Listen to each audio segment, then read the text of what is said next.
Hello, darlings. I'm Jethro Swanson, though I usually go by Hungrel Shade online, and I recently had a conversation with Moonfast. They're a member of the LGBT community and a student at the University of Manitoba studying religion and anthropology. But they're very active in the LGBT space. They're an LGBT rep for the Art Student Body Council. They've worked as an executive assistant for the Rainbow Pride Center, and they've assisted with research studying queer, reproductive, and sexual health at the Village Lab here at the University of Manitoba. They're a fair deal further left than me, so we discussed a lot of topics that are more discussed in left-leaning spaces. There's lots of stuff about like gender and stuff, but there's lots of various confusion there in the modern day. So we get a very far left take on that. We discuss some about like also like economic situations and things. They're a bit more amiable to the idea of something like communism, and so we discussed that there, the merits and in my view some problems that come up with that. But overall, it's just a look at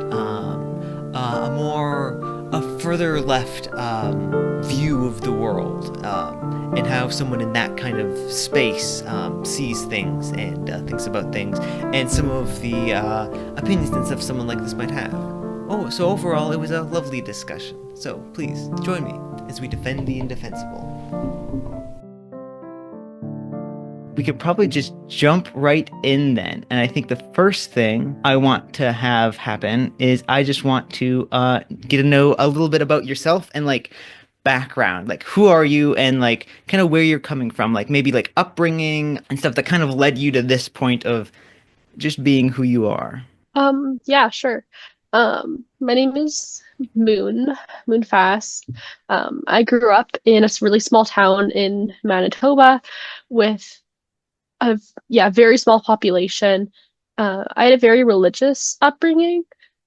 Like my father was a pastor of a church. So I was raised very conservative Christian, specifically within the Mennonite tradition.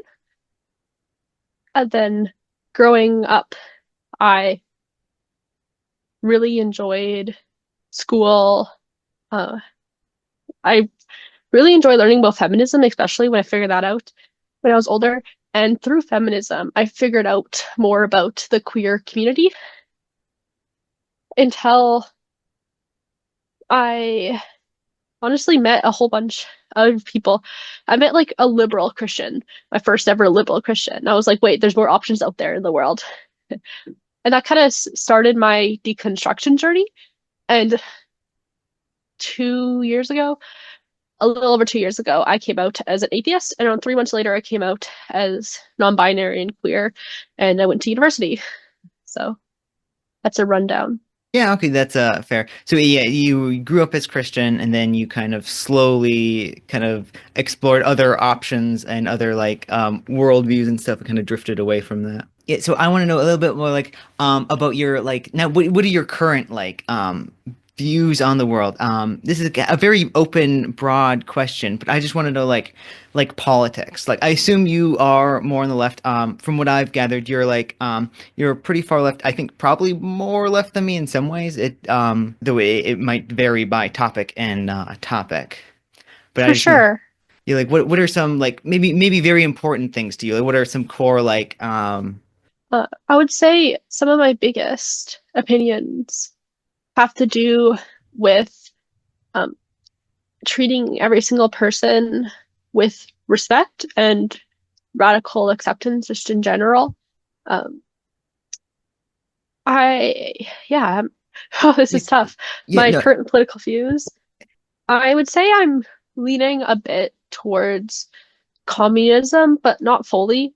I think that there's a lot of flaws in that. There's also a lot of flaws in our current capitalist system in general. I do a lot of different activism work within right now the disabled community, but next year it's going to be more focused on the queer community. And because of that, I have a lot of conversations about what it means to work and be a person in this society. And so I'm of the opinion that every single person deserves basic human rights. So, like food and shelter, acceptance, love, And I kind of operate that within all my politics.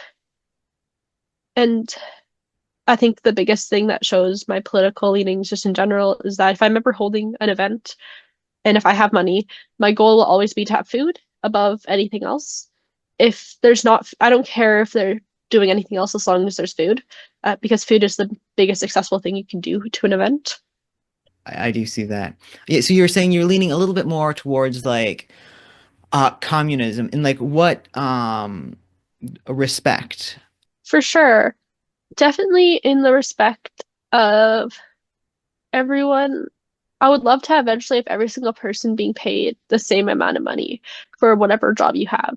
And a lot of people disagree with me with that. Everyone actually in my close friend circle disagree with me with that. Um, but communism in the sense that everyone deserves the same amount of living supplies, whether or not they're doing something with it. And I think the rest of the thing will follow with that.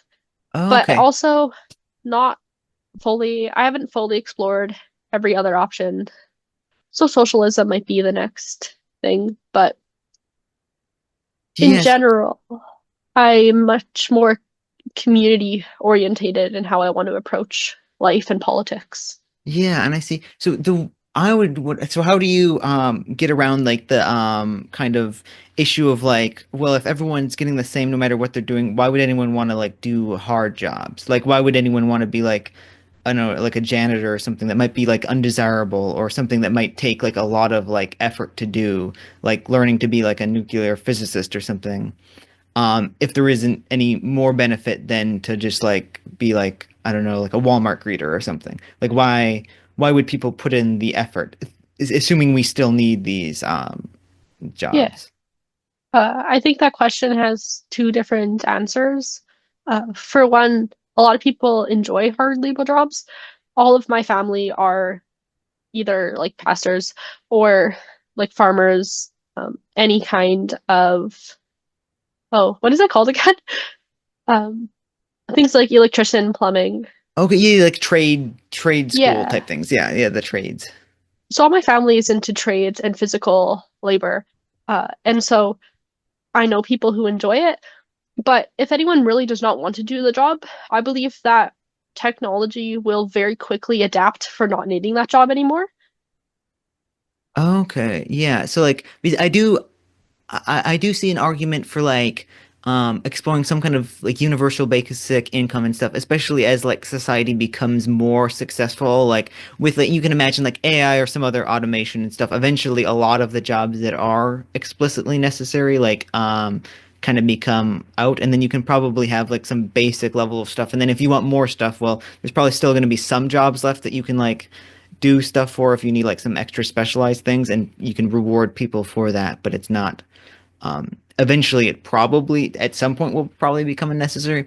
I still because like I know people do like some people do like working hard, though I think a lot of times people like getting rewarded for that hard work. And I feel like there's some hard jobs that like maybe working on like an oil rig or something that like is hard and kind of unpleasant and you'd probably rather not do it. And like how do we have people who do the things in society that like are hard and is less desirable? Yeah, again, I would question the idea of like what is considered desirable versus not desirable. And I think it would be something that you'd have to play by ear as it happens. My biggest thing is that I think that there needs to be an income. I said that my biggest thing like 5 times now. One of my bigger things is the idea of we need to have a tax on like how much income people can have and have a max on that. So right now In we have like a minimum wage. There should be also a maximum wage. Interesting. I see that. How do you, yeah, I wonder how you determine that because like some people like do like a lot more good for like the world than other people. So it's hard to say like how much, but I do see like, I don't know if I would be in favor of like an absolute maximum, but I do see like, definitely progressive like tax things as like, because as you get more wealth, the like, it's less like it affects you less that you're whether it's like 20% or like 40% tax rates and stuff. For sure, tax rates. I would definitely think it would be starting off really, really high. Like barely anyone would beat that. And I know Yeah. other people. My partner is studies economics and money. And so he always tells me that if we start capping the wages, people might just move to a different country, and then their economic ideas and the stuff they give into our system might also fail. So it definitely needs tweaking from a lot of different people who are professional, especially within money. Yeah. But there definitely needs to be an equal amount of money to people. And I really hate people determining who deserves money based on how much stuff people do, whether it's to society or even just to growth. Um, like your example of like an astrophysicist. My dream was to be an astrophysicist going into university. I started my university degree in astrophysics. Um, and so I would definitely want to do that, regardless if I make a lot of money or not, especially if university is free, like it is in so many other countries in the world, where you can just choose what you want to study instead of always thinking what would give you the most amount of money. I see. Yeah, that's interesting. I feel like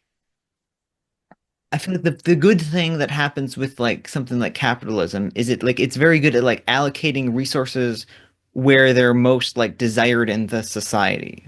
Of like you reward people for like doing whatever is most desirable in the whatever society, providing whatever goods and services are most in need. And like that can like vary with wages and like through like business ownership and stuff like who's buying what products with that. But I feel like that kind of it does hurt. I feel like that's hurt when you like if you get rid of a lot of those incentives of like people because people do whatever they want. But I really do feel like there there are lots of jobs that are like more cool and fun and lots of jobs that aren't. And I feel like people would just absolutely gravitate to the cooler, fun ones and probably not try as hard even for those cool ones, if there wasn't really any like motivation to, if there wasn't any like actual incentives of like, you can like maybe build like 10 houses for people, or you can build one and the outcome for you is the same. It's like, well, might as well just kind of build one and then take the day off. Like, why Well, put in the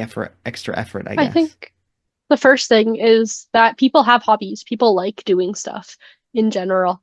Um, People like doing agriculture, like not agriculture. I always say the wrong one. Architecture, for fun and doing things like that. And so I think people naturally want to do things, especially if you can see that other people are affected by it. Other people don't. I would say something like computer science. It's seen as like a coolest job under capitalism, but a lot of people really enjoy it. A lot of people also are only doing it for the money. Do I think that if everything was paid the same, a lot of people would drop out of computer science? Yes. I still think a lot of people would stay because a lot of people enjoy it. Yeah, yeah, I can see that. Yeah, and I guess this is just a fundamental like how much does it affect economic things, and I don't necessarily have the full. It's more of just on my part too. It's just like intuitions of like it feels like it wouldn't um fully work because I feel like people would definitely want to like do things that like people do have a desire to like do things that like build stuff and like help people and stuff. Um, and if everyone was paid the same, yeah, I do feel like there's probably some subsection of people that just it wouldn't really work that well for. And like I think overall things would just be generally worse given our current economic situation. Though I do feel like Yeah. as we become more like prosperous and successful, I do feel like to some extent your thing will probably be what happens. I think we become as we like progress to a more successful like society, I think things become more like probably more like socialist in like the design of like everyone gets some amount of resources because they're just so plentiful that it and so easy to do with like whatever you have robotic things growing crops or whatever, so it's easy to just like feed anyone who wants food or whatever. Um, Of course, I definitely think so. Like, this is all completely hypothetical in an ideal world and not at all what's actually happening in reality. Um, but it definitely comes from my ideas of like disability studies and things. Because oftentimes people want to give you things only if you're giving them something. And what's just what we end up with a bunch of disabled people who are living below the poverty line and not making enough money to live because they can't work. So I'm kind of like trying to figure out a way to okay. think of that in my mind of how to find. like the balance between labor and money and how to live in society in general. Yeah, yeah. I mean, I feel like, especially for people who like can't work and stuff, I think a lot of people generally would consider it a good thing that if we have like social safety net things and like extra stuff, like I believe in Canada we have some amount of like disability, like now I don't know A little what you bit. actually call it, but yeah, like if you like have something where you can't actually work or whatever, there is some amount of like aid to you that I feel like most people are generally overall on board with of like, hey, if you're unable to do it, we're okay with like spending some research to make sure that there isn't anyone who's just like terrible and destitute and stuff. You can still live a reasonable life. The thing is that those programs are really small.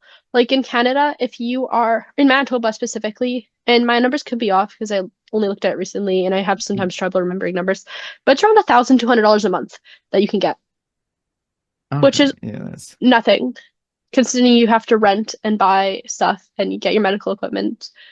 And as soon as you marry someone who is making above the poverty line, you cannot get benefits anymore, which is interesting. awful because disabled people are way more likely to be in abusive relationships and have to get out of them. I think I also have a very different point of view about money in general because uh, my family was always living below the line of, like, technically below the poverty line. And it's not because my father like couldn't make more money. It was because he chose not to make more money. The goal was never to make money. It was just to live and have a decent life. And my family is definitely not perfect. This is why I don't speak to them hardly ever. But they did definitely imprint on me that money isn't that important.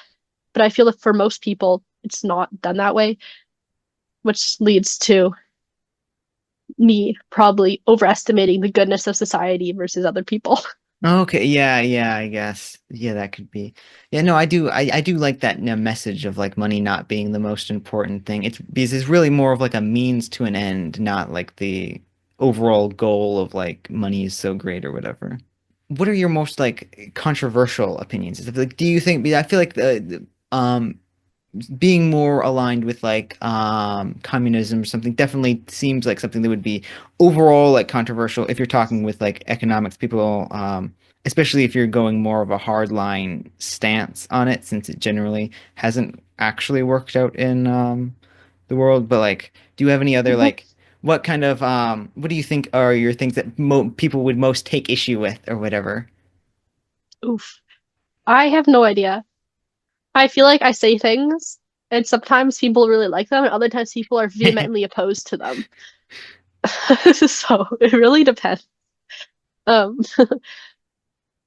uh, yeah, it really Yeah, depends. okay, yeah, Some of yes. my silly things are just that I think that every single person has a different gender. I don't think that there's such thing as like we're all collectively in the same gender, and that's also just me being non-binary.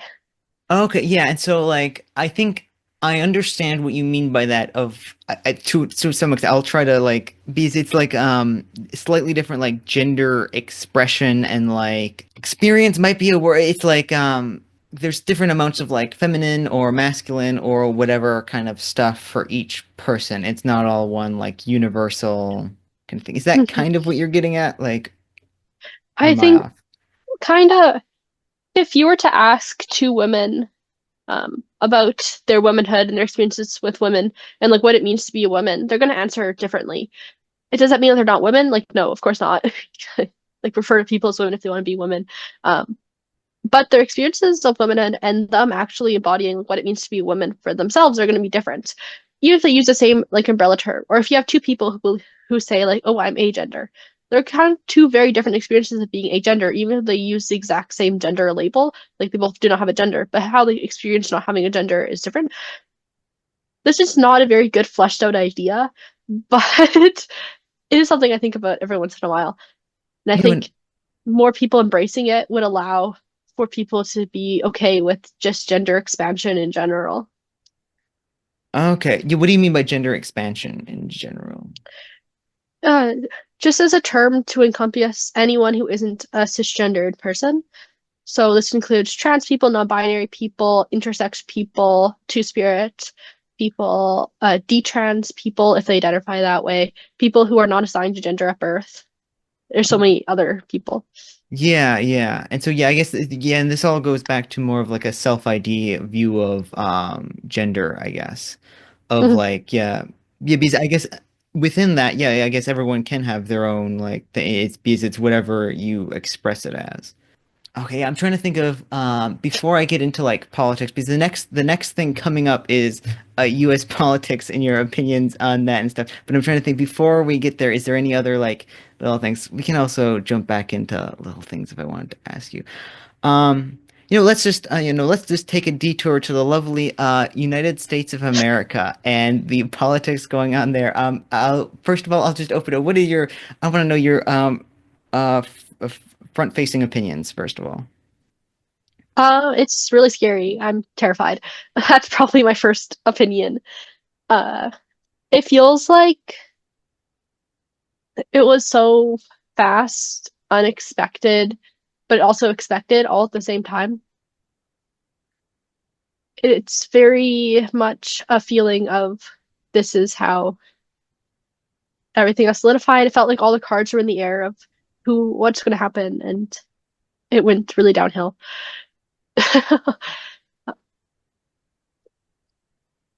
Mostly, it's a lot of fear for people uh, in this, especially queer people in the States and like migrant populations in the States.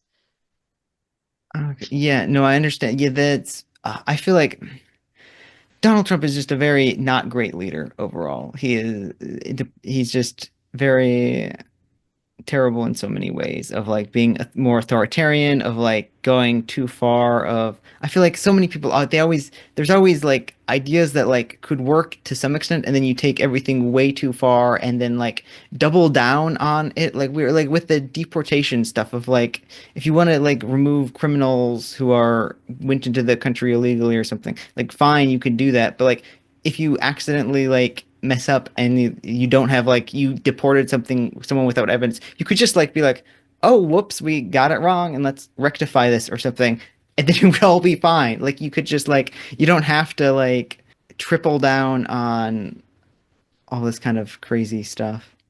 Mm, yeah, I don't know. I have a very, I'm very just less border centric than most people. I think it's fine. Even if someone were to come in here, like to come to Canada, for example, and be a criminal, I don't care. I don't care. I don't care if they're like sure, like law and justice. I hope that they wouldn't be out in public, especially if it's a very violent crime. But I don't care if they're like deportated or not. That doesn't matter to me.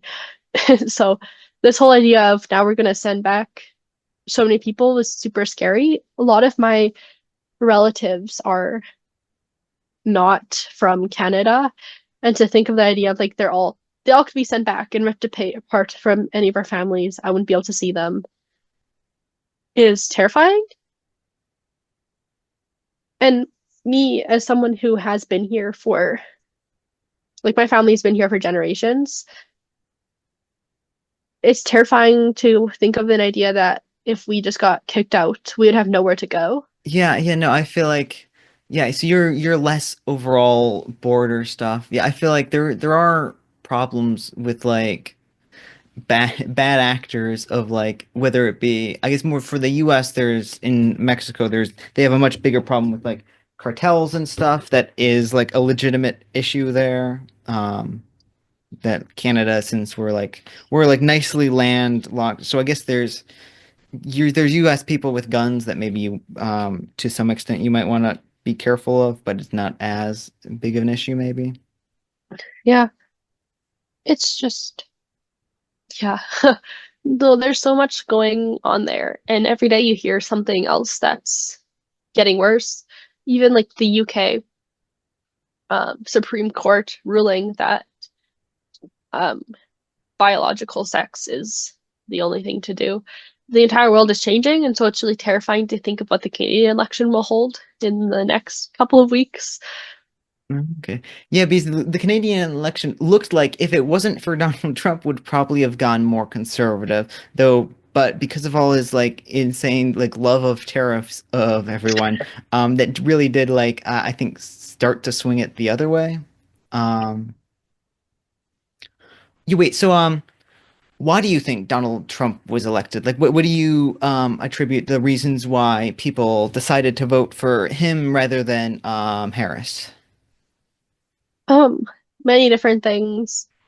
You can always look at the first thing is that like Harris is like a black woman and uh the whole racism and misogyny thing is a really huge part of it. But in general, for a long time, our society, the U American society, at least what I've seen it, has kind of put on this fake air of progressiveness, of kind of operating under the conditions of being progressive without ever taking any of the problems that come with it. Like, if you think of 2019, every single corporation wanted to be a part of Pride. It was a huge thing, an event, and people would put their like rainbow flags in their Pride thing. It was all performative, as we can be with queer people now. And now we just see companies cutting out any kind of queerness a part of it because it was always a mask. And I think people were just pretending that like all of this progressiveness wasn't hollow.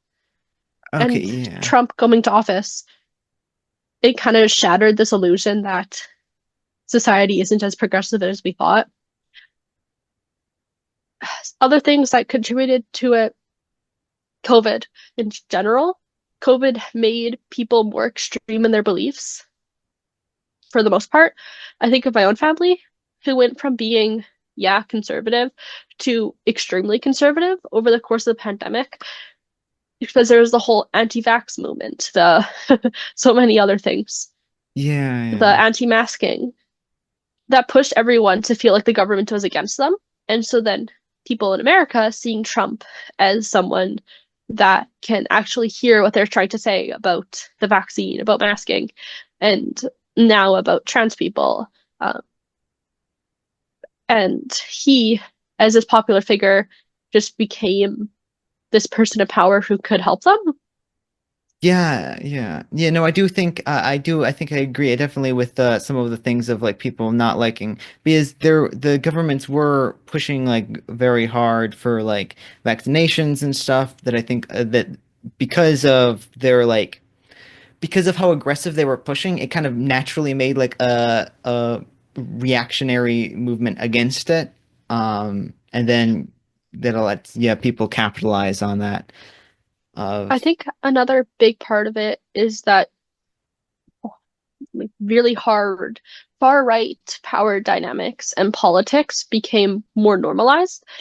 It then before American politics were already like right wing in general, but through COVID and even just political times in general, it made the right, seem like it's far left when it's not, because there's just so much more publicity of far right movements and the increase of like white nationalism became such a thing that everyone knew about that it made it the right already seem more left than it is. There's like people who would normally vote Democrat uh, suddenly thought the Democrats were far left versus Trump, who just seems like he was in the middle because we're so used to hearing these really far right ideologies, which is interesting. why I support people who have very extreme leftist beliefs, like far more extreme than myself, even if I disagree with what they're saying completely, because if they are the most extreme, then my politics suddenly seem more normal. Interesting. Yeah, yeah, that so I do understand that of like you're going to one side so that overall that the end result is something that's a little bit better. I can understand that. Oh, what did I want to say here? I wanted to say something about this. Yeah, so do you think here's a question. Do you think that the right gets anything right at all? Like what do you think is there anything topics where it's like the right is actually a little bit better than the left on, but they just like because of all the other crap, it just doesn't really matter. I don't know if necessarily think this is about their politics, but the right is really good at connecting with other organizations that they vehemently oppose. Well, To elect Trump into office, there was this huge power push within like Muslim and Christian populations who normally, especially conservative Christian populations in America, are very Islamic phobic. But they partnered together to then elect Trump into office. The left is horrible at doing that. The left is horrible at saying this person, we have similar goal, but we have something that's opposed, and we're really bad at conjoining and then working together. yeah, I've heard this, and it seems, yeah, it seems true of the left being a far more like, maybe elitist in their like views of like, no, you're not like whatever pure enough, or like you're not the right thing, and then like excluding people, which like kind of at the end means that you just have left less people on your side to like help do the things you want, and all the people you've excluded kind of just are adrift and can be snatched up by whoever else wants to. Yeah. Yeah, it's very easy for someone who is, uh, say you have a middle class white woman who's in the entry level of feminism, uh, who is just starting out on it. If they enter a feminist space and they say something that's wrong because they haven't learned it yet, and they haven't been forced to learn it because they're a middle class white woman, they might, depending on the people there, they might end up feeling really guilty for not knowing enough, which can push them to then learn more, which is great. But it could also push them to think that like the left just hates everybody. I think the left has also kind of forgotten to party sometimes. It's okay to have fun in general, and the right's better at doing that. Okay, yeah, yeah, yeah, to actually, yeah, like let loose a little bit more and not be constantly like, I don't know, trying to police other people or whatever. I can. I think it's because the left just has more. They're trying to protect more people. They're trying to encompass a wide range of beliefs, which is great. And I think we need to do that. But we also need to enjoy our life and have fun. Yeah, yeah. Yeah, so what do you think, are there any places, so we talked a little bit about like what the right does a little bit, what do you think what do you think are places that the left kind of fails at? I guess it kind of goes in hand with what the right does better. But like, are there any things, any issues where you feel like the right or the left isn't really good at, like any problems that you see? What problems do you see with like the left? I would say that, especially online spaces, people tend to be very performative in what they're saying and doing rather than actually following through. Even in real life spaces, people are concerned about saying the right thing rather than just acting upon it.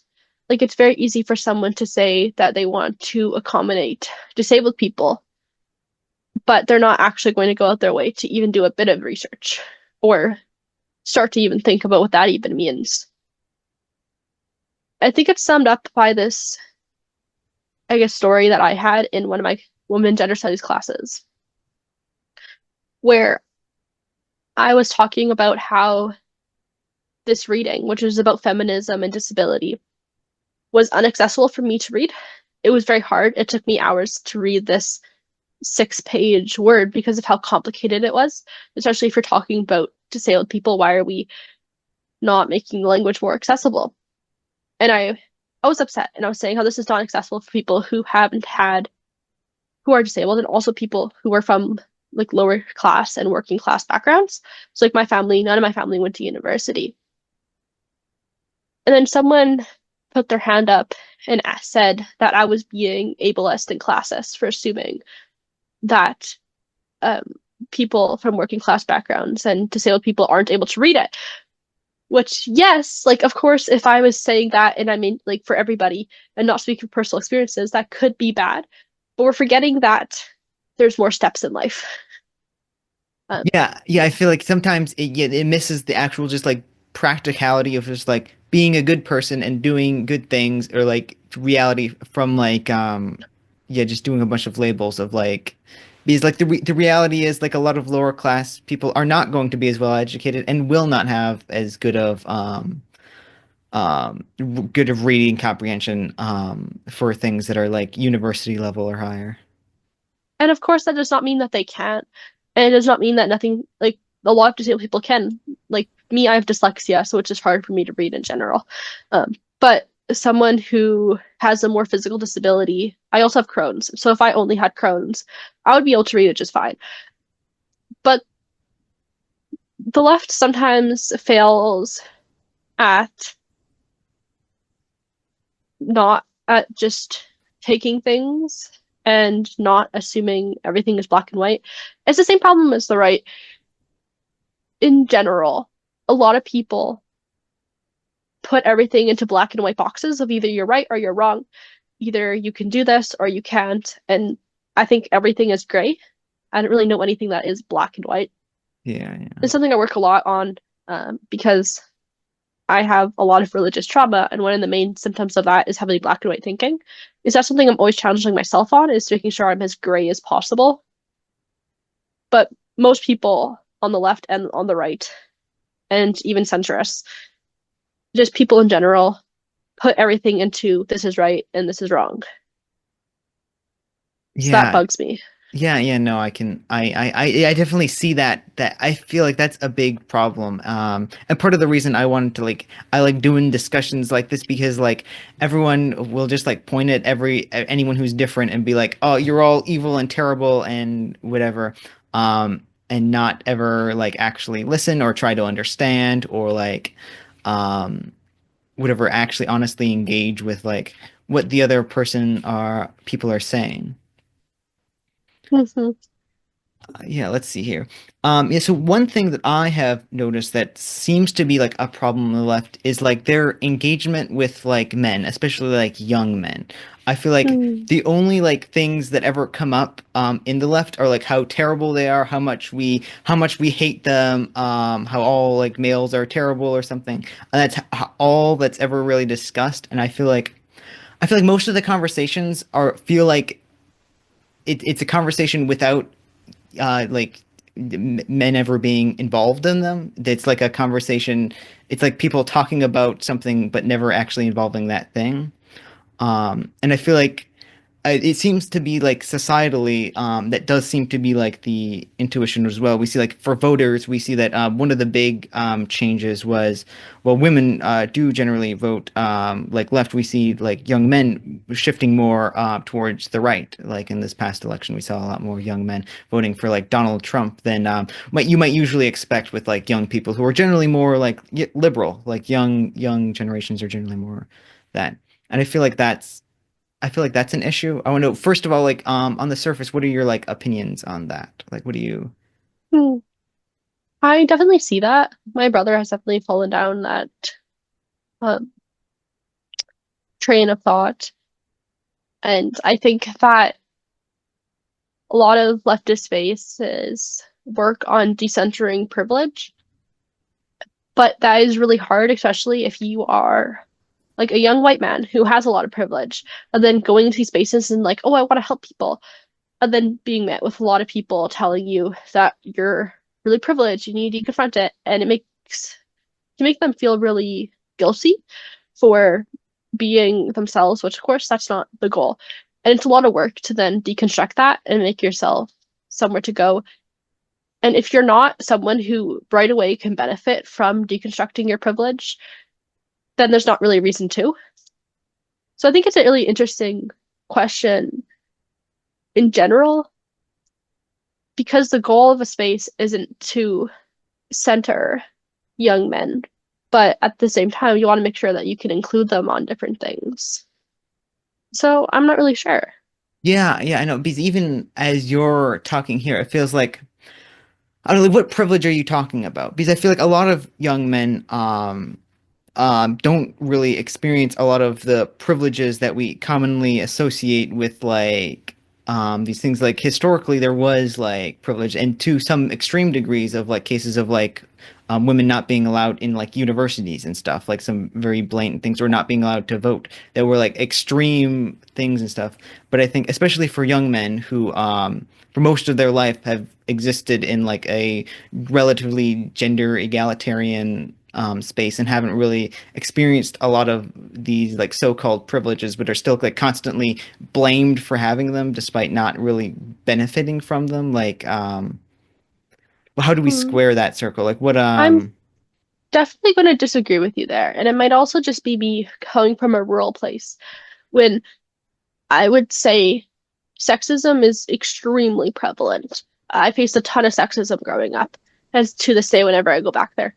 That's probably one of the main problems, and that's everything. Um, People are very much just like, yeah, I don't know, like being told my entire life that if I don't have kids, then I'm a failure of a woman, that I'm not allowed to go to university because my husband's just going to have to pay for it all, etc.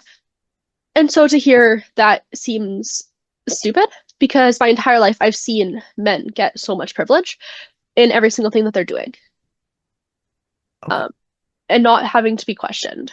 So in university, I would say that sexism and misogyny and its positive effects on men are less visible. I think that it has more to do with women still experiencing misogyny than the fact that men are actively seeing direct privilege from it. But at the same time, I think that, how do I want to say it? Ooh, um, we sometimes, um, men still experience a lot of negative sides of misogyny. Not that they are being they're not being uh, misogynistic too. Um, but things like toxic masculinity are very much being promoted as something that is important and good, and then saying things like toxic masculinity is seen as being anti-men, um, or anti-masculinity when that is not the case at all. Um, like, um, as someone who's like friends with many masc and butch lesbians, I know firsthand that masculinity does not equal badness. But society tends to regulate what is or is not okay in femininity and masculinity a lot. And so for young men who have only been seeing this type of masculinity, it's really hard to see what leftists say and then not right away think that they're attacking you and your masculinity and not this overall sphere of toxic masculinity. A lot of young men have conflate it in their head that when people are talking about toxic masculinity, they're thinking about masculinity in general, or they're thinking about how people just hate men. And it's kind of difficult. And it's sometimes hard to feel sympathy for people who are struggling with that because you see it. But unless you're someone who is dealing with a lot of different marginalizations, you don't right away think about the privileges you have and you don't see them as privileges. And so I think it is something that the left needs to work on more in teaching people how to both come as they are and then also slowly teach them how to deconstruct who they are in society and what privileges and like marginalizations they experience because everyone's on a spectrum in general. Yeah. I would say so going fast back to the first part of your thing, I definitely understand where you're coming from if you were like experiencing that kind of like sexism growing up and stuff. Because I feel like a lot of my upbringing was like basically the opposite of experiencing stuff, which is probably why we lie a little bit differently on this. But I can see if you're like being told that like the most important thing is to just have kids and like why would you want to go to university if your husband's just gonna pay for it. That is legitimately insane. Yeah, that's crazy. Mhm. Yeah, so there's lots of we're talking about privilege. Yeah, I feel like There is toxic masculinity. That's what we're talking about. Okay, so could you maybe give a definition and examples of like toxic masculinity?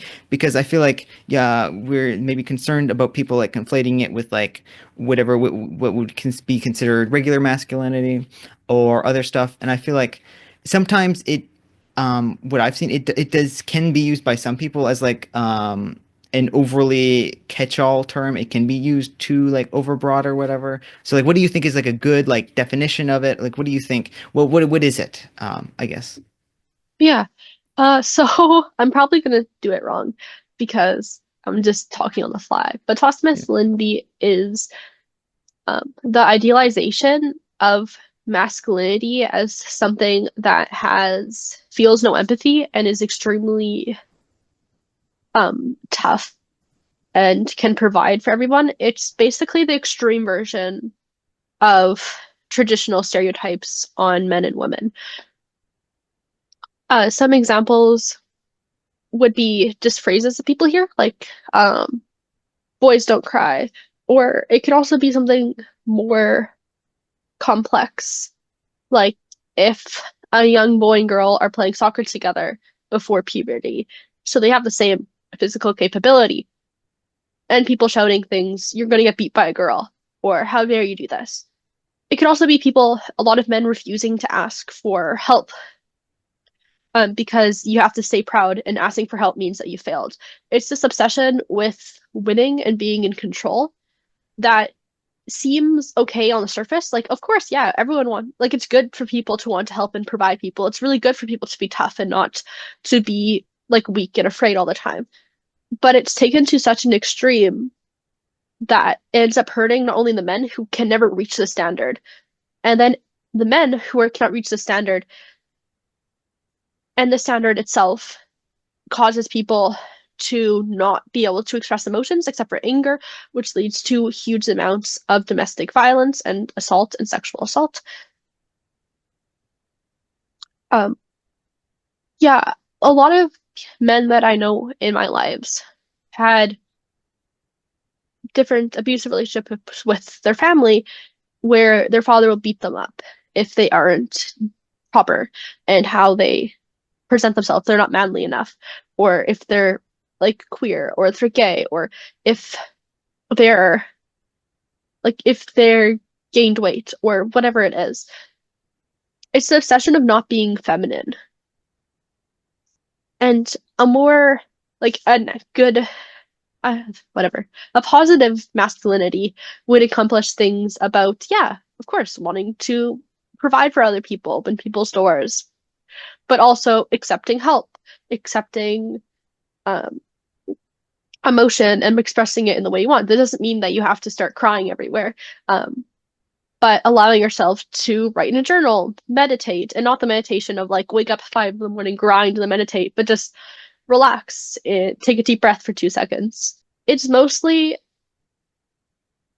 it's toxic masculinity seeks to control other people, but it ends up controlling the men who want to embody this idea of control because they're going into this ideal that is just a super fucked up person.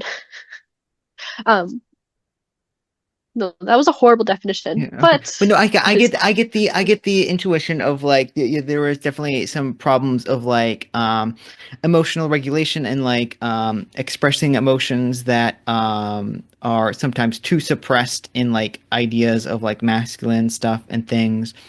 Um yeah, and I feel like there's positive things like being able to provide or something that might be too overweighted. Um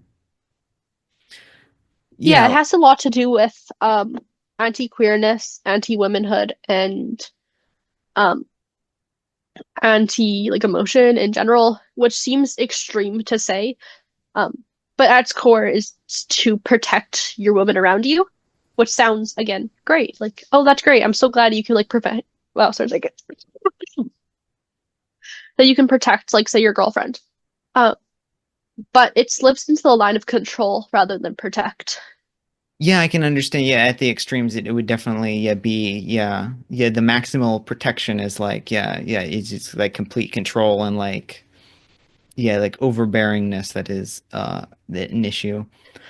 We see that. Yeah, yeah. So, I feel like a lot of this is there seems to be a lot of parallels between like the masculinity thing and like desirability in like relationships, like mating. Like there's lots of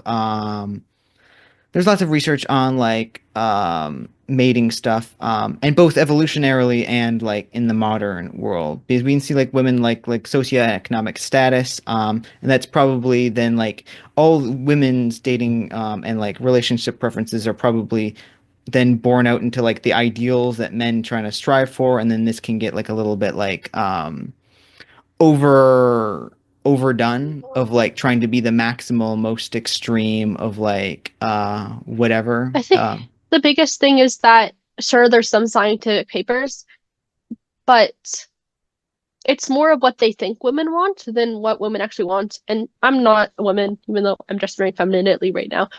Um, so I can't speak for women, especially straight women. I have no idea what their experiences are. Um, but I find it often, especially with the dating thing, it's more of this is what we think women want versus just asking women what they want.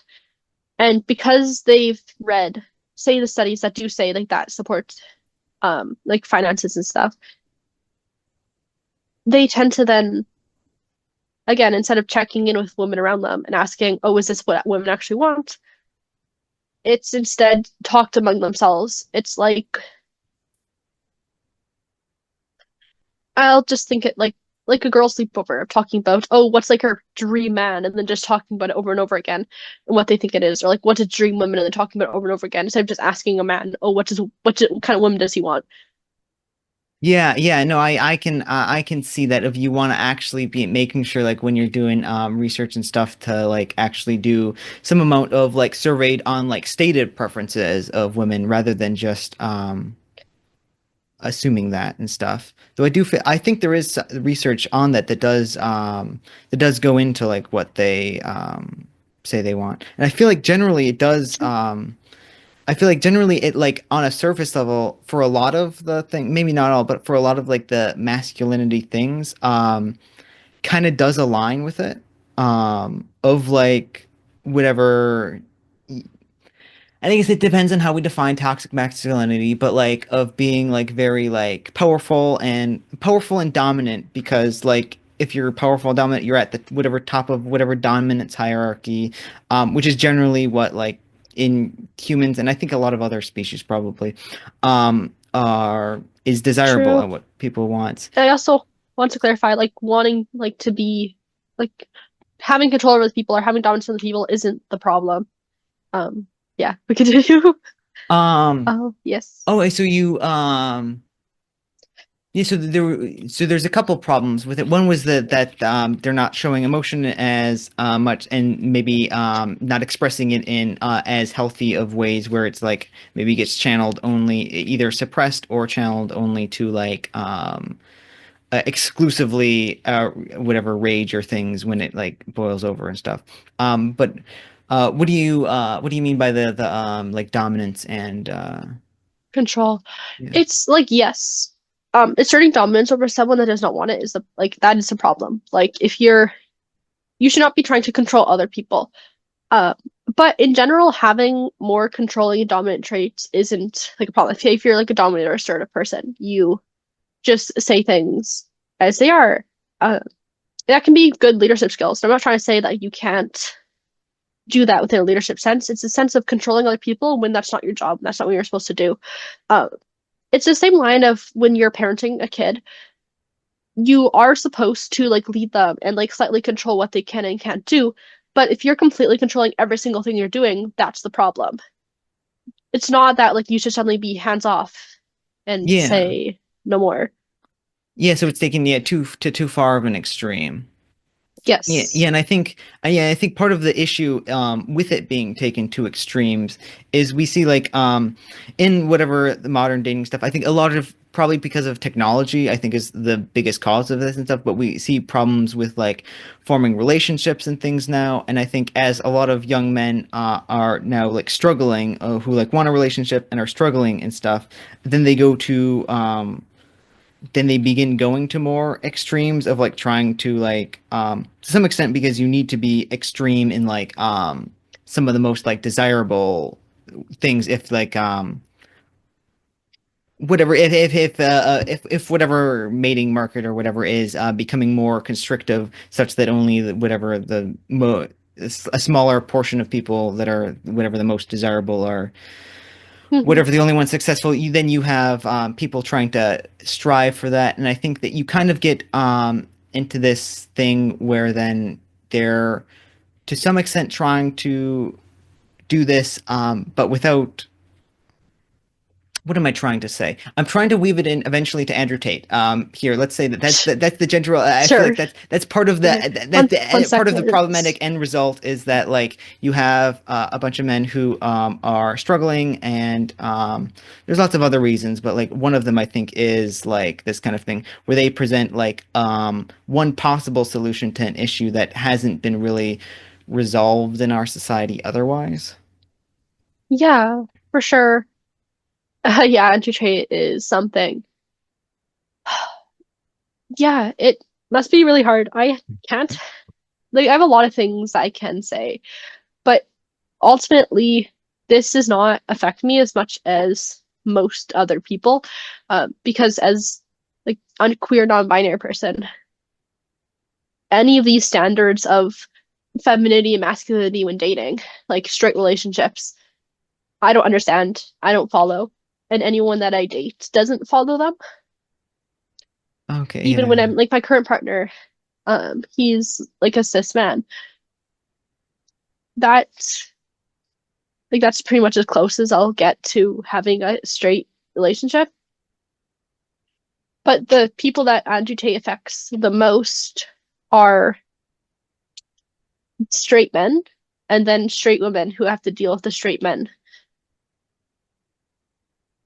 That being said, people like Andrew Tate normalize again this far right idea of what is or is not good to believe or not or do. Andrew Tate can say something extreme, and I don't have an example off the top of my head. Um, but like an average man, say he's like slightly progressive, hears that and it's like, oh no, I don't believe that, because and think through it. But you hear that 100 more times, and suddenly you think, wait, maybe he has like kind of a point. And it's so easy to get down that rabbit hole. Like I've had Andrew Tate popped stuff pop up on my like YouTube.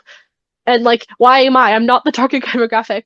So it must be Yeah. super hard being a young man who wants to do, like, say, wants to improve their body, like go to the gym more. And once you start getting that gym content, you start getting this toxic masculinity promoting of like, you must have these cold showers 8 times a day and work out for 6 hours. It should fit this ideal of what a man is to attract women.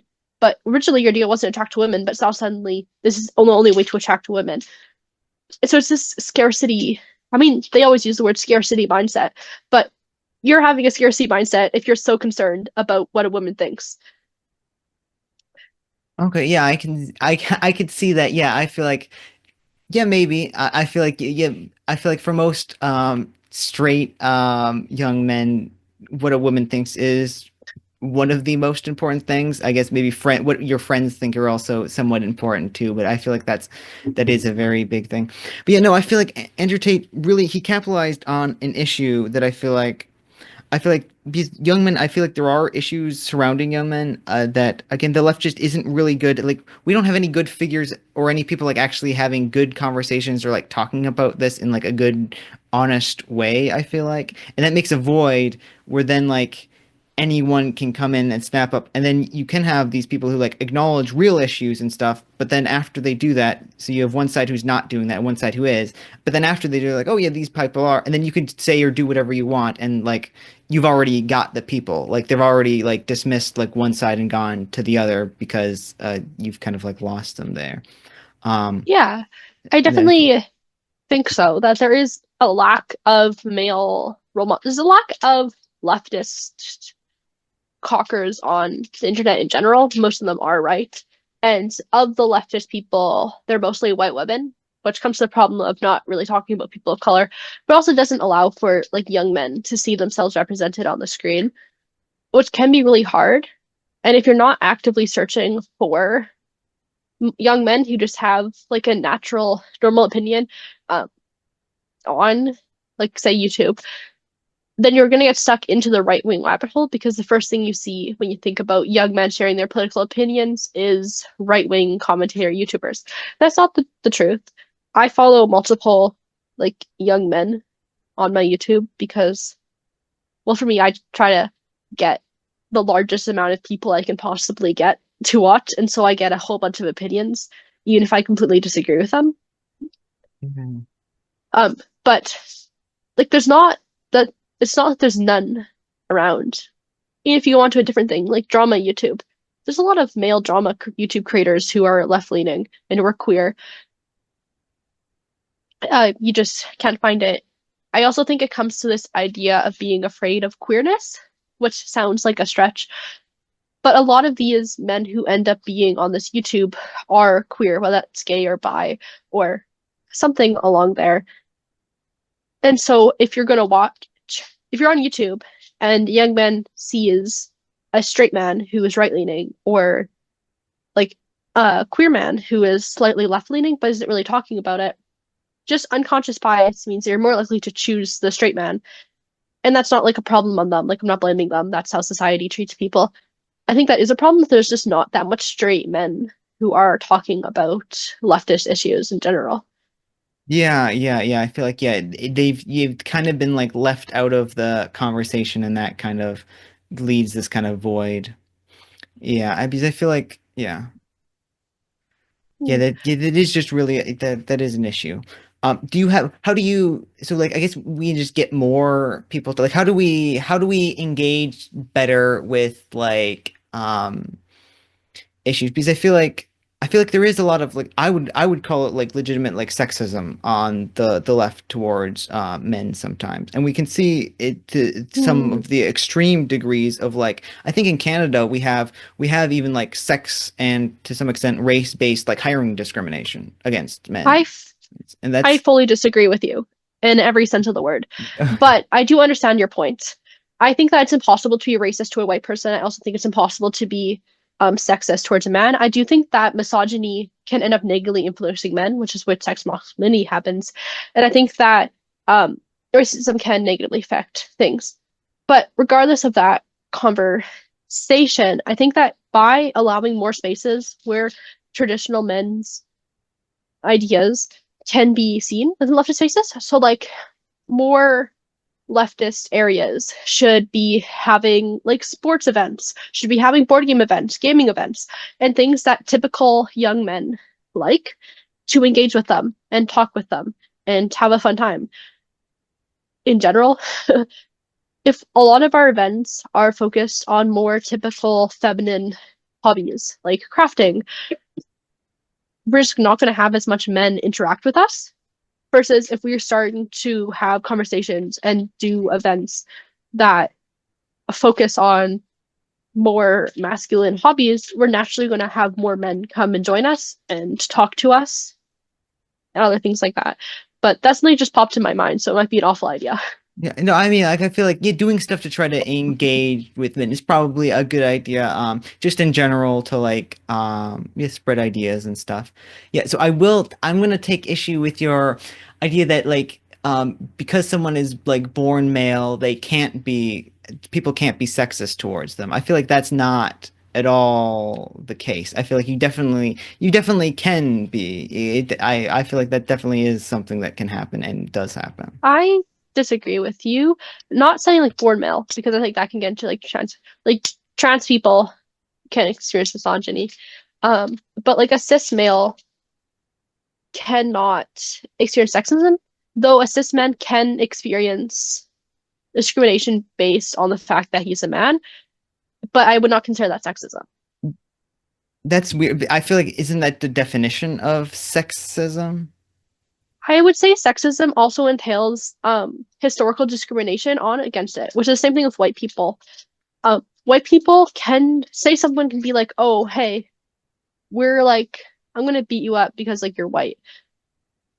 sure that like you're discriminating against someone because they're white, but like you you're not being racist because there's no historical um there's no historical discrimination based on the fact that you're white. And racism and sexism come with historical discrimination, and it's a collectivist issue. It's not a single person.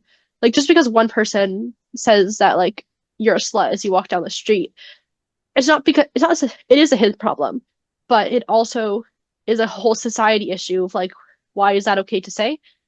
And just because someone's like, oh, like I hate all men, or oh yeah, like fuck men, I can see that some people would be like, oh, they're attacking me because I'm a man.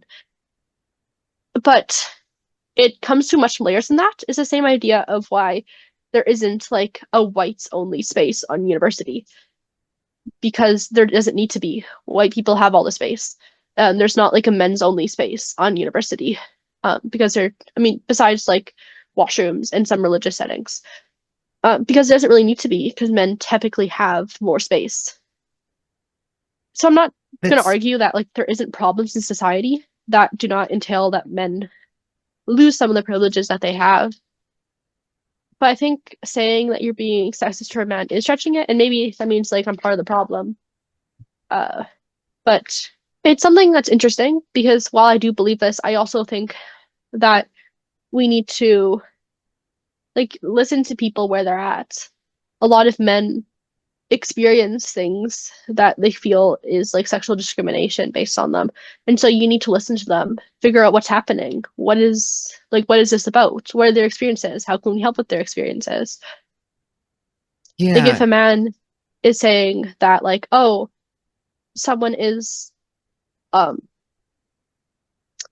like upset at me for like showing emotion, instead of saying, oh, well, they're not, you should listen to them and hear what they're saying. yeah, sure. Yeah, I guess it interesting you brought up like I feel like there's this like a kind of default assumption that like men are just like fine and like can just have the whatever average like your university a point with like no need for like men's spaces is an interesting one considering that like I think our university does have a higher female student population than male, and that varies by like department, with some like being like more like psychology. I'm doing a minors in psychology, and that's definitely like very, very heavily female. There isn't as many Yeah, males in there, I but agree. But also like STEM places, my roommate who is like a math major, she'll go into like calculus 3 and she'll be the only female in her entire class. Like yeah, it yeah. happens a lot of places. Yeah, and I understand like the reason that there's probably these differences is probably just like interests from the people. That's not necessarily like a the sexist thing that like there's more women in one thing than the other. Um, but I I feel think it like can be a product of sexism, definitely. I guess there could be like yeah some things where if yeah men are pushed to one thing or women are pushed to the other thing. I'm sure I'm sure sexism can I would agree that sexism can influence it. Um, I feel like oh, I just thought of something else, but I want to continue. I want to finish off this. So like I feel like we have this kind of assumption that like just men are fine. Mm, I feel like historically, I feel like a lot of the problems that I see is with the left and men is like it's based a lot in historical things where a lot of these kind of assumptions were true, where it's like yeah, men are fine, they have plenty of advantages, like they can go whatever, get a job anywhere, it's fine, like they kind of have things set, and by and large, at least in comparison to women, things are going pretty good, and there's no need to like worry about them. And I feel like that's a reasonable enough assumption to make, especially historically, in like somewhat recent history, let's say, like post-industrial revolution or whatever we can think about. We have very clearly that that seems to be a lot of times in the case. But I feel like as we pushed as we remove a lot of like the whatever actual privileges that men had and like equalize a lot of things, we kind of can begin to get into these issues where it isn't the case that men are just fine and like the default assumption that like that no one can be sexist towards them and like everything is good doesn't necessarily continue to hold as we uh, Hmm. as our society changes, I think. Hmm. I think that like no one thinks that men are fine, and this election really showed that men are not fine, and that they're Mm. trying to find some sort of thing to fill this like void of what they think masculinity is. And all the people that they've been looking up to are people who have continued to let them feel bad about themselves. Men have really high rates of loneliness. They're not encouraged to seek out other friends, including male friends, and seeking promotion is not. And so I don't think anyone's arguing that men are fine at Yeah, I all. get. Yeah, yeah. So I don't think it's a problem that like men are fine or like, oh, no one's arguing that men's life are easy or that men have everything set up for them. Like a man can just like walk into a job and get a job right away. That's not what happens. If we look at statistics, men are just more likely to get a job, not that they're guaranteed one, right? And so I think that's what people tend to take it a bit. And it can probably feel demoralizing to hear people say, "Oh, you only got this job because you're a man." But I'd also push back and say that people hear that all the time. Someone will say like, "Oh, you only got this job because you're a woman," or "You only got this job because you're gay," or "You only got this job because you're indigenous." A lot of indigenous racism forms of that. So I think that the right was really good at telling men like, "Oh, look, we see you have a problem, male loneliness," or like, "Oh, you're not finding enough mates." Um, but they give them wrong solutions, and so the left needs to go and say men, also speak to men and say, "Oh, hey, men, we see you're having a problem. Yeah. You're experiencing really high loneliness. This is how we can solve it." And we haven't done that yet properly. And so that's something that does need to happen. So I think that's a result of sexism, not towards men, but towards women, but that impacts men afterwards. Hmm. Because people are so, because women are discriminated against, and that's probably the wrong phrase, because women are forced into these roles of what womanhood means, what it means to be a homemaker, to stay at home, that they're emotional, that they're just going to quit as soon as they get pregnant.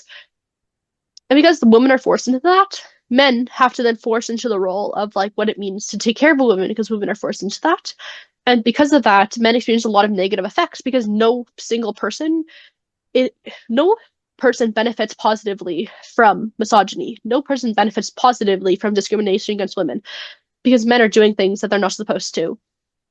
Men are now forced into this role of extreme masculinity, just as women are forced into extreme femininity, and just it's bad for everyone. And so I think that's really important to say that while I don't think that you can be sexist toward a man, I do think that sexual discrimination affects men a lot.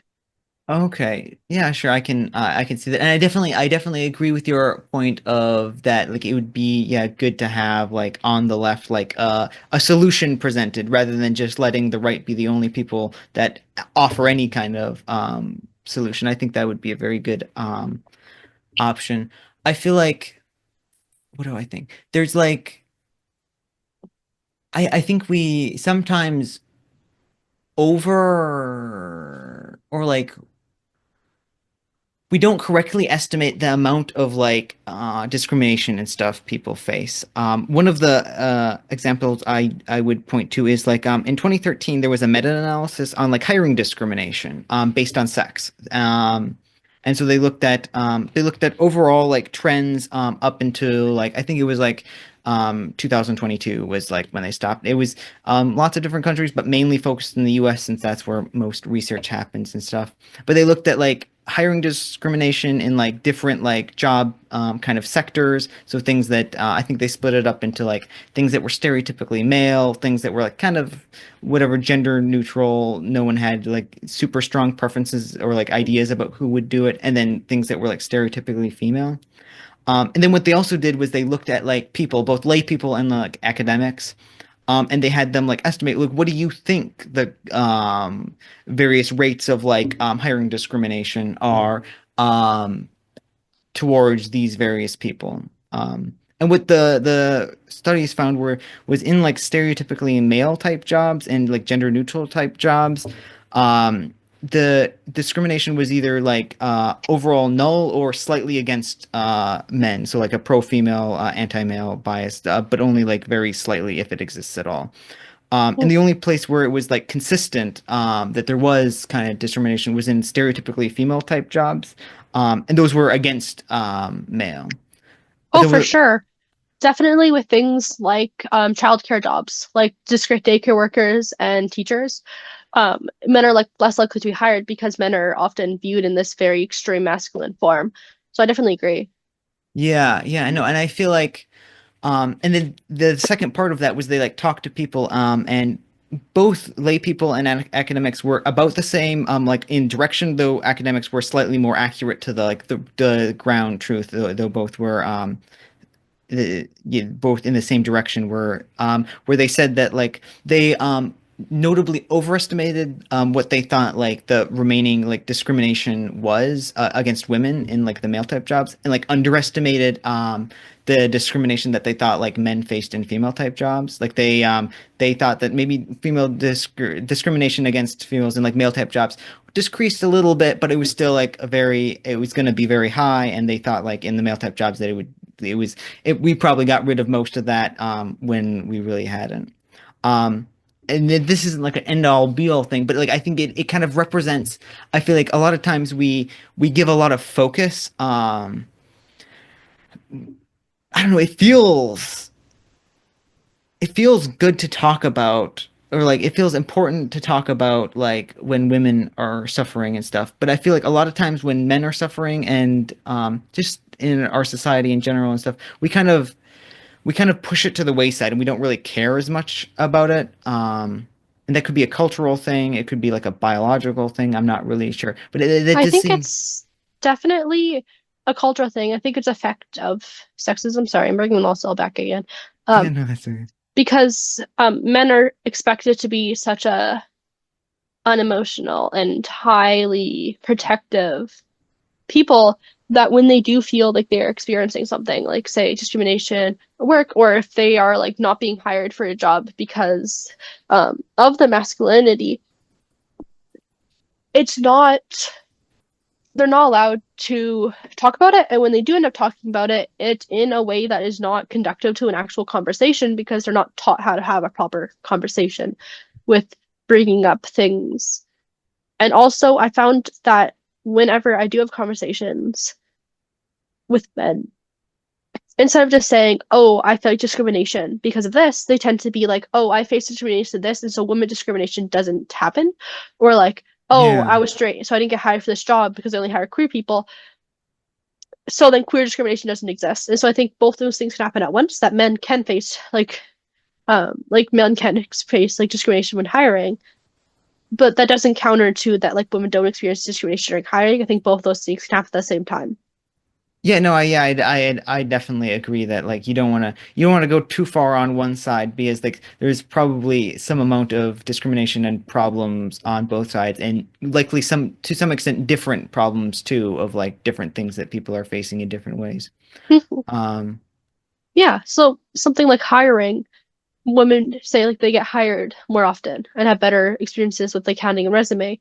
Um, but if you look at things like, I mean, I'd have to double check, but like the gender pay gap still exists to some capacity. And so while maybe hiring doesn't happen, paying is less. And of course, that's been improved, especially among white women and white men. Um, like white women get paid more than like black men, etc. But it is interesting. yeah, yeah, no, yeah, I think yeah, the gender pay gap. I think the last I saw, which was about a year ago, I think it looked like I think it was like when you account for like things like hours worked and stuff, it looks like it is around like 99 cents to a dollar, which is close but not necessarily equal still. And I definitely think that's with white men and white women rather than if you look at race and sex in general. Maybe. Yeah, maybe I would imagine that it also includes them, but probably in like proportionally. It means it was I don't know for sure. I'd have to double check, but I would assume that that would be like regardless of like any specific race, though it could be that there's racial disparities that are greater among like certain like racial groups. Like it could be that like whatever, there's a much greater like pay gap in like some racial minority or something. Yeah. In the yeah, I don't know. The first thing I get is like the Pew Research Center, and at 2022, Black women earn 70% as much as like white men, which sounds about right. But yeah, so like for sure, white women especially have experienced a large growth, which is really frustrating that white people and especially white women are the forefront of a lot of feminist discussions. And there needs to be an inclusion of different levels of race and also men in general in a lot of these discussions, for sure. Yeah, yeah. Yeah. Okay, let's see here. What other things do we want to talk about here with stuff? Because I feel like one thing we're gonna switch topics a little bit, but I feel like in my intuition, I feel like issues surrounding trans people actually a lot of times would, if it wasn't so political, would actually align fairly nicely with like a lot of the more right-leaning ideas of like kind of bodily autonomy of like you don't want the government deciding what you're going to do with your body or your property or stuff. I feel like that case could, if it wasn't like such a political hot button issue, could be very easily made, and to people with those kinds of like, the kind of like feelings of like not liking, people to be like, intruding on your like whatever personal decisions and stuff that generally is, a lot more like, I think more conservative style people.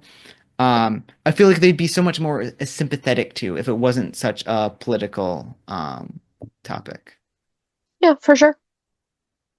Yeah, I don't know exactly where I was going with that, but like I feel like that's I feel like that's part of the reason why I want to do something to like try to make some kind of bridge for what would be really nice is if just like there was conservative people who weren't like just like Donald Trump in power. If like there was like a better conservative leader, that would be nice. But alas. Let's see here. I feel like some other topics that come up a lot when talking about the left and things is kind of like this kind of cancel culture-ish thing of you kind of mentioned it, kind of point out these kinds of things a little bit of like calling out people constantly about like ableism or something rather than just like interacting like a reasonable human being kind of thing that I think puts a bad taste into like some more like average people's mouths who are not like as hooked into like whatever culture or stuff as we are. Yeah, for sure. I mean, coming to university, I had only really lived within a conservative white community. And so I said some wrong things that I didn't know were sexist or racist or homophobic. And luckily, I was with some people who helped me and were told me, like, oh, hey, this is not a phrase that, like, this is a racist phrase or this is like an ableist phrase. You shouldn't use this. And so I was just like, oh, okay, I didn't know that. And just continue going on. But I do understand that some people, you find people who aren't that nice and accommodating and who right away assume that you're a bad person because you don't know what you're supposed to say. Yeah, I guess that's a way of phrasing it. Yeah. I also like people are so extreme. I mean, if you're like online especially, but in person as well, people will say something and then suddenly that's transported everywhere. And people will stop being your friends, or people don't fact check things or double check or use a lot of context clues with different things. Yeah, I feel like it's probably especially an issue of like a small minority of people who are actually like doing more bad using it in a like worse way of like I don't know, calling anyone they don't like some like the whatever racist, transphobic, whatever, even if that's not actually what's going on. Almost like a Mhm. crying wolf kind of thing to not engage with, not have to engage with whatever it is. And so you have some like bad like you see you have some bad minority of people kind of doing that that kind of like then gives a kind of poor view to the whole thing that overall would be much better. I think that's something that I see kind of like feminism is one of those things because anyone can call themselves a feminist and stuff. And so you have some people who are kind of bad actors things, and then you have a response of being like was feminism a mistake or whatever from like more right-leaning whatever that I feel like you look historically and it's like one of the most positive movements to ever have like existed anywhere. Like it's such a like a overt like good historically that like it's yeah. Mhm. Definitely. Um, yeah, I think the cancel culture can be so black and white. I'm not saying that some people don't deserve to be canceled. Some people definitely do it who aren't. Like cancel Donald Trump, guys. Um, Yeah, no, I get but it. a lot of times people make mistakes. Everyone makes mistakes, all the time. And that does not mean that you stop being friends with them. I also don't think I'm the right person to have this conversation because I'm not saying this in a positive way, but I have a lot bigger grace period to people doing bad things than most people, which leads to me in really bad situations because I don't tell people no. Um, enough. I don't say it like I won't. I will let people do a lot of things before I finally say that like enough is enough, which leads to problems. I think society in general, yeah, has a way less of a tolerance for that. They hear someone say one thing and then suddenly assume that they mean a Yeah. whole lot of other things. And it depends. I mean, some people, again, definitely just deserve to be canceled. You can't keep saying the same awful things and say doing the same awful things for 20 years. Say I'm sorry and then be like, oh, why are you guys canceling me? I'm a victim of cancel culture. Yeah, no, I can see. Yeah, there's definitely the problem now if you're like trying to cancel everyone of now people who legitimately be like, oh, that dang cancel culture is trying to get me, and like they're like the worst person ever. Yeah, no, I see.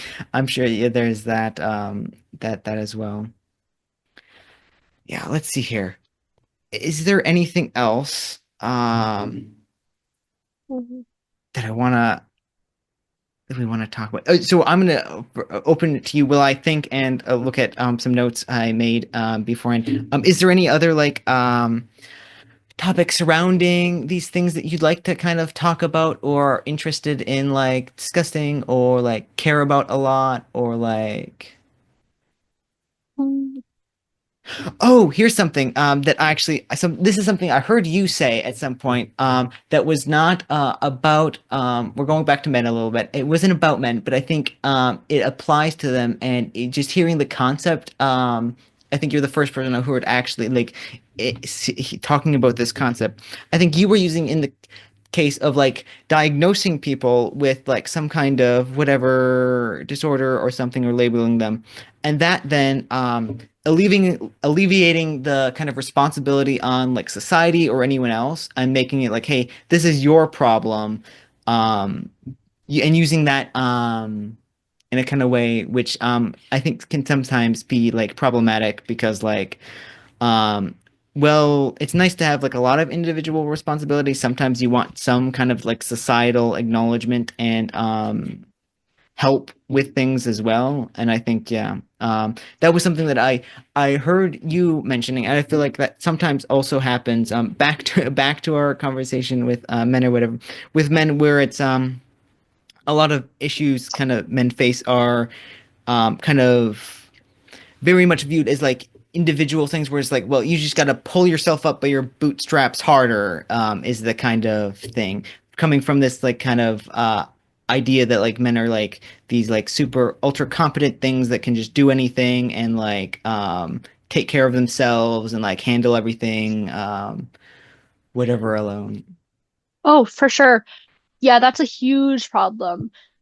Um, People, like if we go with the diagnosing example of someone like me, I was diagnosed with ADHD. And so people now can go on to me and say, "Oh, did you take your meds? Are you you're just not doing all this work because of like your ADHD. You just need to work harder on like managing your ADHD. Then your room won't be a mess and you'll be able to hand in all your assignments on time. And yes, of course, there's a lot of responsibility falls on me to make sure I do it. But at the same time, well, why isn't there structural levels like at the university to make sure that there's accommodations for people who struggle with it and it's not something you have to constantly activate for yourself? Um, like in an ideal world, me having diagnosed ADHD wouldn't matter because I would be able to just access the things that I need right away. And it's an issue of society and not me having ADHD. And so if we look at men in general, it's really easy to look at, especially um, a lot of our parents' generation of men who have these such harsh ideas of masculinity and who were often physically violent or very much controlling exactly what it means to be a man, especially for young men who are their sons. When ultimately it's best to look at this overall structure of why are these dads telling their sons what it means to be a man. It isn't because the dad's a piece of shit. I mean, he is, but isn't just because of that. It's also because the society has made it so that men are only supposed to show the certain amount of masculinity in their life, which is why rates of physical violence, especially against queer men, are so high because they're not fitting the standard of what a man is supposed to be.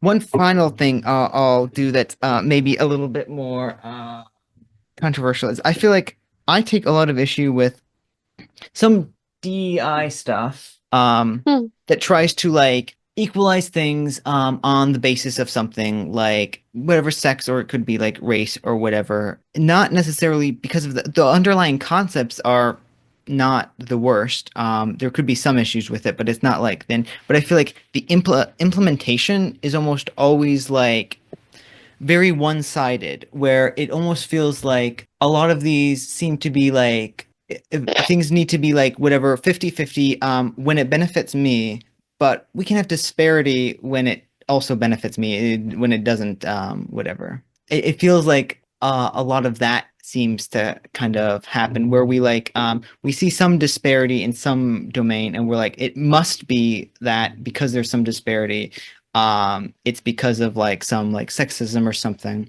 And then we say that we need very like strong like changes to like race or sex-based like hiring preferences. We need like discrimination there to like rectify the this wrong.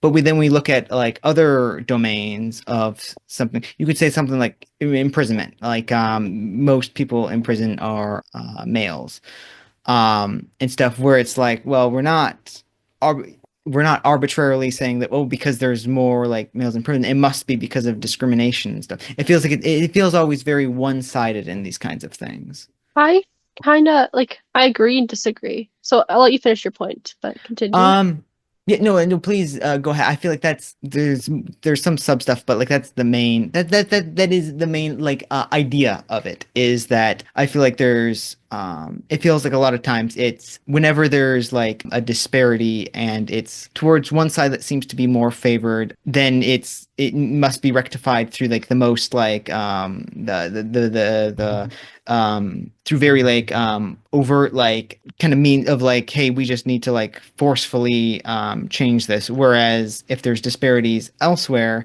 suddenly it doesn't matter as much. I, yeah. So the prison thing, there's definitely a lot of people talking about it because if you look at trial things, if you have a man and a woman who have the exact same crime, a man's way more likely to serve a lot more time for that prison sentence, especially if you're a black man. Black men make up most of the prison population, especially in America. And so there is definitely a problem there. A lot of like definitely a big, especially racist problem within the American prison system, and men are more likely to be in prison and do more time than a woman who does the exact same thing. Men are also more likely to commit crimes in Yeah, general. yeah. So I think there is conversations definitely about men in prison. I think DI does fail, but not for the reasons that you're saying. DI isn't specific enough. If we take America, for example, up until when DI is now erased, it would say that we are supposed to have like this amount of black students within the DEI to array to try to like recommend the historical imbalance of especially African American populations not going to university.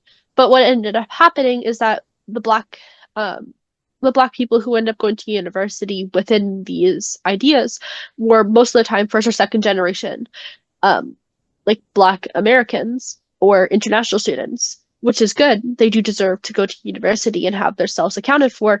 But that means that the African American populations are still have very few rates of going to university because this DEI wasn't meant for them, is not given to them.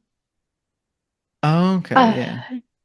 I think of it when people aren't specific enough is the same thing with going to university and a lot of like Asian populations taking up the vast majority of like racialized populations that go to university. I'm not saying that we don't need DEI for Asian populations, we definitely do.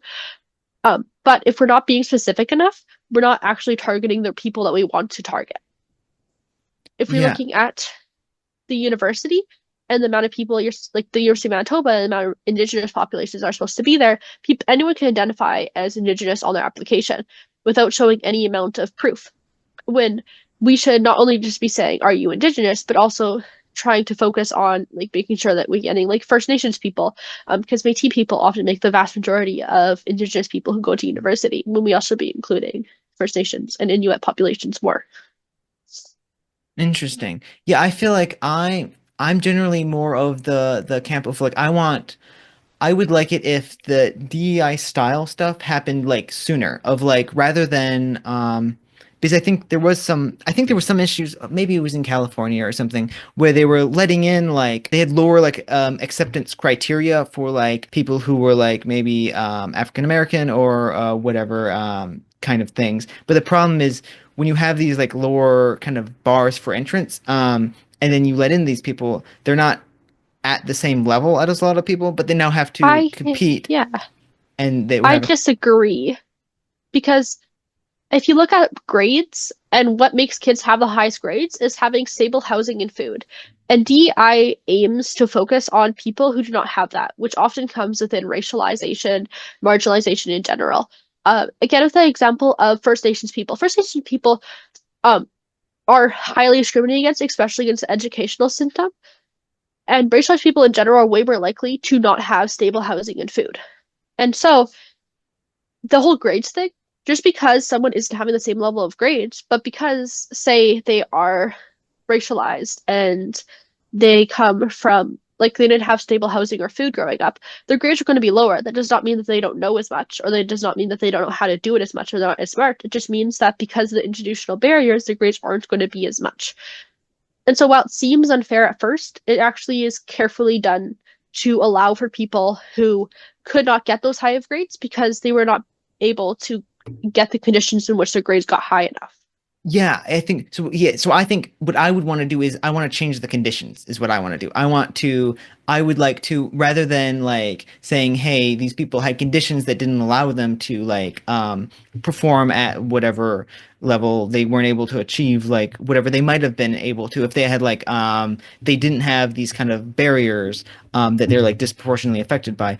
I would like to instead of saying like that you can to do it anyways, instead just begin to remove the actual like the barriers of things of like stable housing and food and stuff. So I feel like For policies that sure. like especially because then you don't have to have any racial component to it at all, because any racial component would like be handled itself in the amount that is. Because if you have like some policy that says like, hey, we're going to help people who are low income with like unstable housing and stuff, and then it helps those people to the portion that the like some population of like some minority population perhaps is disproportionately in that like kind of section of like having that thing, like maybe more than like say white people or something, then they're disproportionately helped. And if there's some like minority thing, maybe like you mentioned like Asian people who might disproportionately benefit if they are allowed to be part of DEI higher things.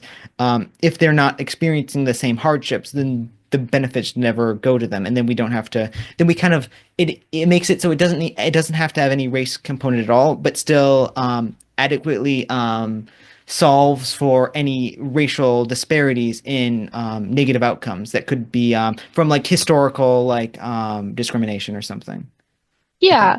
But no matter what we're trying to focus on, there's always going to be some level. Like what we're talking about right now is like classism. So we're going to be focused on classism rather than racism, which Like that's fine.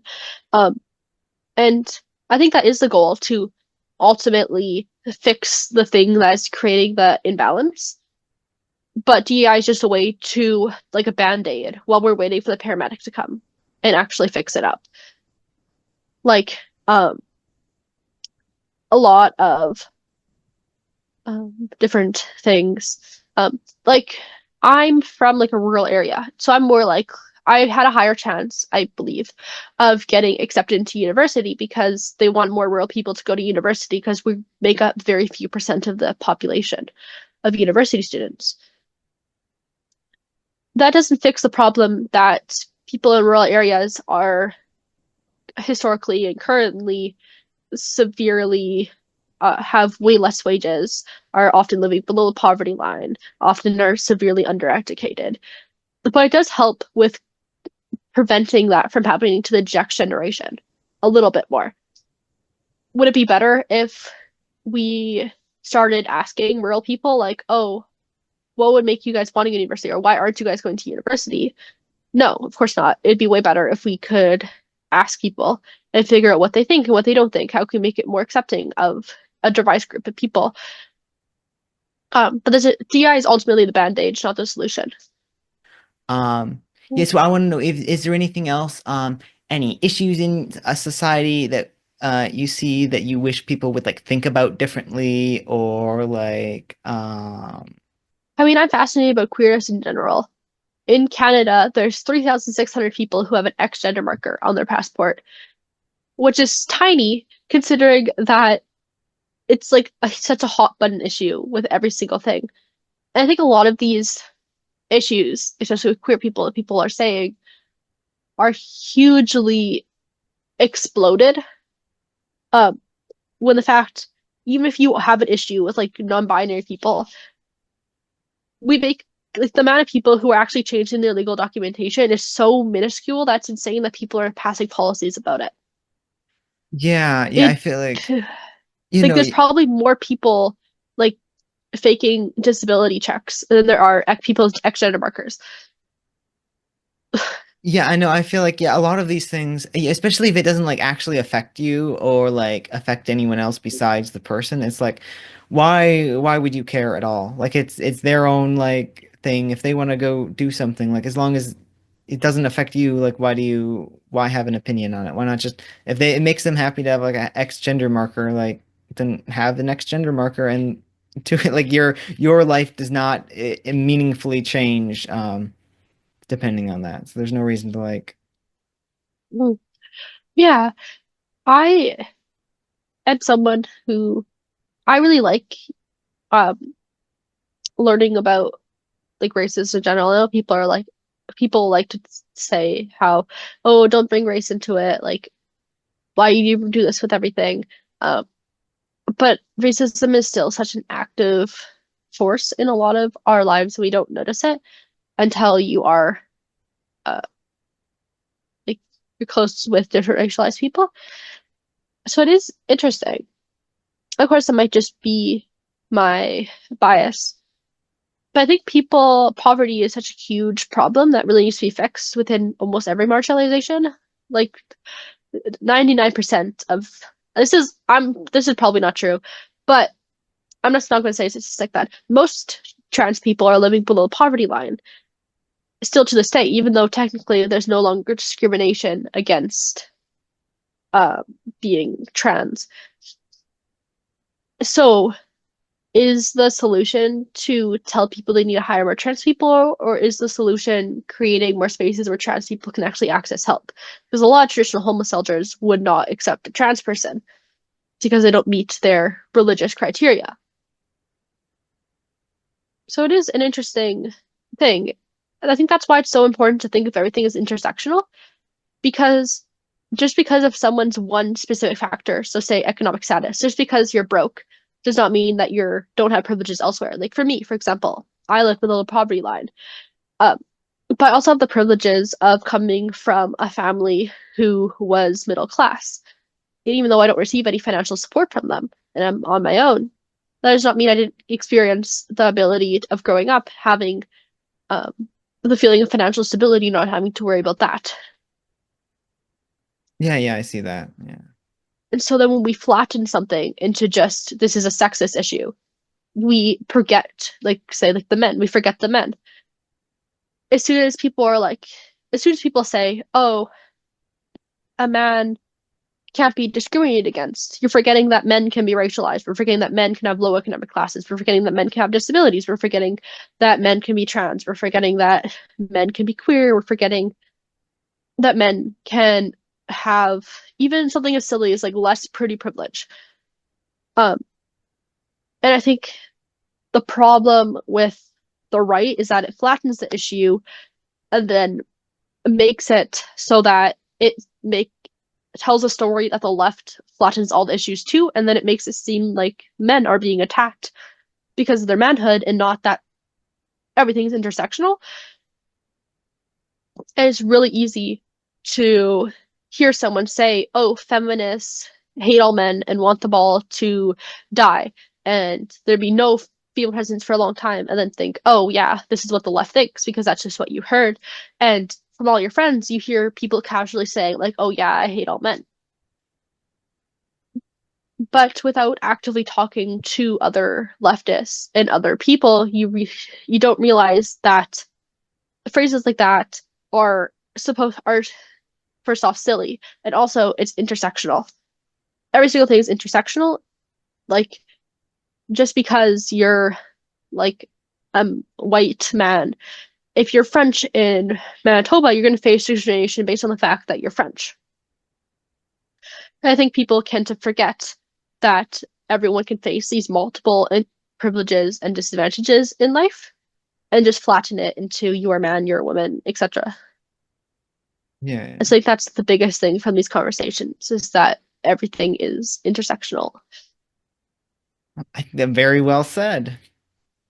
But the final question thing that I usually try to ask people is if you could change one like small thing about the world, like shift one thing a little bit, change, turn one dial just slightly, what thing would that be? What thing do you want to change just a little bit? I think I want people to be more accepting of a wide range of religious beliefs because I think by starting to accept people's religious beliefs, you start to accept other beliefs as well and start to hear people where they're at. A lot of the problems in our society come from a hyper protection of religion and then as such a backlash against it. And as someone who is ex-religious, um,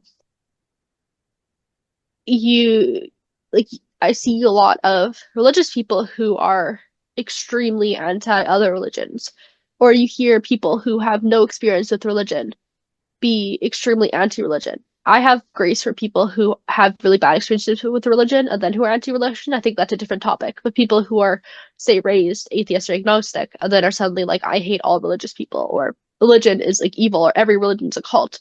And I think if everyone was slightly less concerned about everyone's religious belief and just accepted people for their religious and spiritual beliefs more, the rest of society would be more peaceful. But that's also a weird one that I've never thought of before, so I don't actually know how that'd play out. Yeah. No, and I feel like I do agree with you to some extent. I feel like because I've talked with some like people who are like more Christian and like I think the first person I ever talked to was like I tried to find someone who was like the theoretically like if you try to imagine the most opposite person, it's like a woman who is like from the Philippines who is Christian, conservative, like whatever, all the check boxes you can be like the most different, and then have a conversation with them. And I feel like they're one of the like the nicest like genuine human beings that I've ever met. And so I feel like sometimes I do agree that that can be like lost with like hatred towards religions and stuff, where like at the end of the day, we're all just like humans. Yeah. And I think this is a problem for non-religious and religious people in general. Like, I think people often feel like I'm just targeting, like, I use the label atheist for myself for a very specific reason, mostly because people tend to have this very negative view of atheists and that they just hate all religions. And so I want to combat that. But religious people do the same thing. I know a lot of Christian people who are extremely Islamophobic and who hate a lot of, yeah, religious people, other religious people, but they don't feel like they're the ones being targeted when people say you have to be more accepting of other people's religions. Oh, I haven't drank enough water today. Oh, I see. Yeah. Well, I think that's a reasonable enough place to end it. So I want to thank you for coming on. It was a really nice discussion. And it's nice that I feel like you're a very like what is it like reasonable, somewhat level-headed person about a lot of these topics, which I really appreciate. And I think it goes a long way of actually like making your views more like people more open to your views if you're more open yourself. Yeah, for sure. I mean, I have some different extreme views. Like, I think the whole men can't experience sexism and white people can't be racist too. Some people firmly disagree with that, and I'm open to hearing other people's thoughts on the matter. I don't like I do firmly believe that, but at the same time, it's not like I'm gonna hate you because you think otherwise. Uh, I think that's probably one of my biggest problems is people who refuse to talk to other people who have different views than them. So I try my best to be open, and sometimes I don't do it well enough. Uh, but I think coming from someone who used to be really conservative to someone who's very left leaning, um, I understand that people's minds can change. I understand what other people might be thinking, even when they really disagree with me. So I really try my best to show other people what I think, even if you might immediately get defensive of what I'm saying. Uh, and I might get defensive as well, but try to be more open is my goal and help other Yeah. people's as well. I think that's really nice. Yeah, thank you so much. Yeah, thanks for having me on.